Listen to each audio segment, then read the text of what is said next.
pessoal, sejam bem-vindos.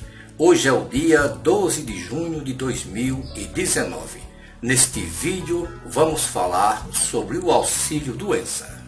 Conheça as regras para a concessão do benefício auxílio-doença. O auxílio-doença é um direito do funcionário segurado do INSS.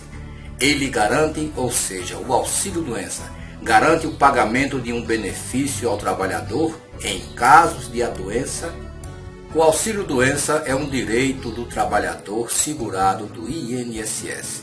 Ele garante o pagamento de um benefício ao trabalhador em casos de acidente ou doença, sendo válido por todo o período em que ele estiver temporariamente incapacitado de cumprir sua função.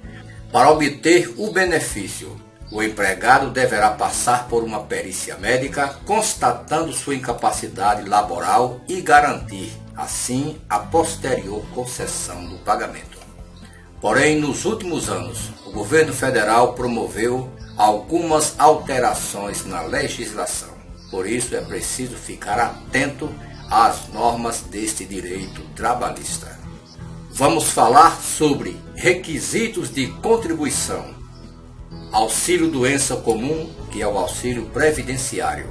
Auxílio-doença acidentário, o empregado doméstico e remuneração no caso de auxílio-doença. Requisitos de contribuição. O trabalhador que precisar fazer uso do benefício deverá cumprir os seguintes requisitos. Para fazer uso a esse benefício é preciso cumprir alguns requisitos que veremos a seguir.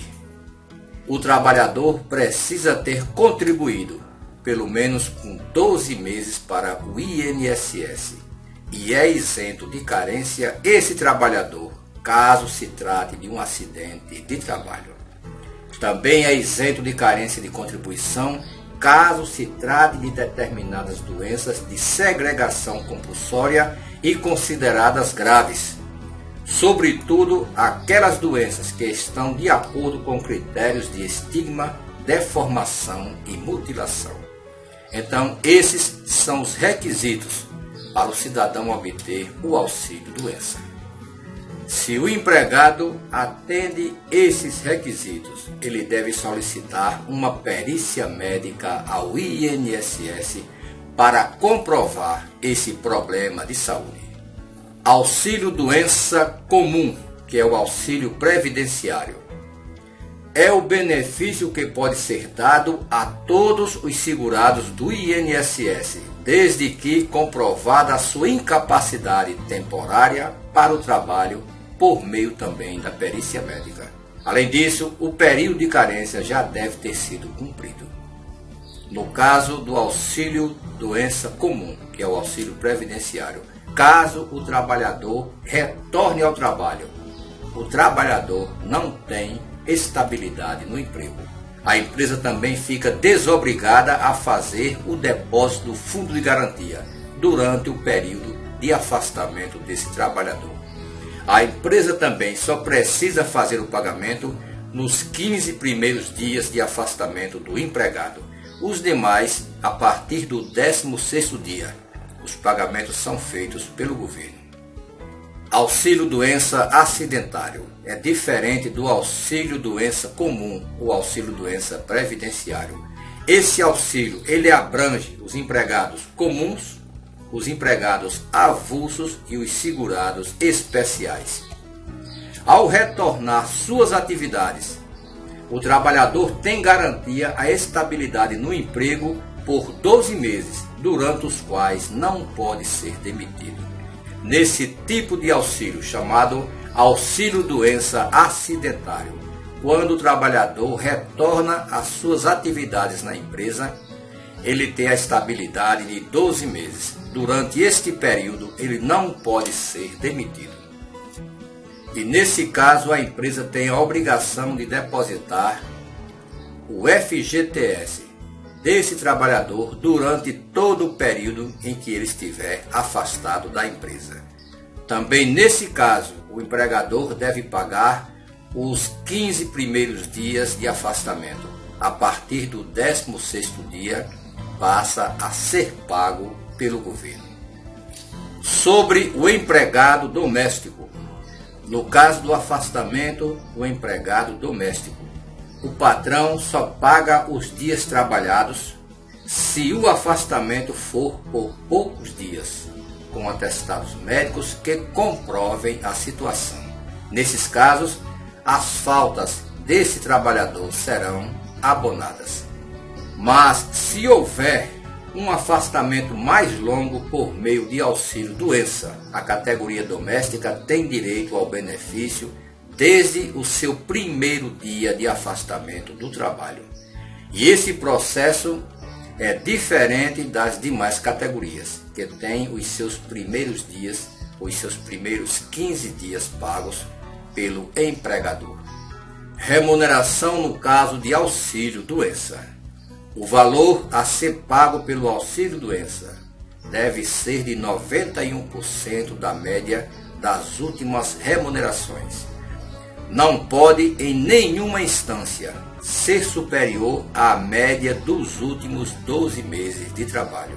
Além disso, a remuneração concedida não pode ser abaixo de um salário mínimo. Essa remuneração que o trabalhador vai receber visa substituir os valores que ele receberia se estivesse trabalhando. Por fim, vale ressaltar que, independentemente do caso, o empregado afastado por auxílio-doença tem o direito de receber o 13º salário por lei. Então vejamos quais são os documentos para dar entrada no auxílio-doença. Para que o trabalhador tenha direito ao benefício, o INSS exige a apresentação de alguns documentos para dar entrada no auxílio-doença. Vejamos quais são. Número do PIS/PASEP-NIT. Documento de identidade válido em todo o território nacional e com foto. Atestado médico, exames laboratoriais e outros documentos médicos que possam comprovar a doença, o tratamento indicado e o período sugerido de afastamento da atividade laboral também são necessários. Além disso, o comprovante de recolhimento previdenciário, número do cadastro de pessoa física, o CPF, carteira de trabalho, carnês de contribuição ou outros documentos de comprovação de pagamentos do INSS.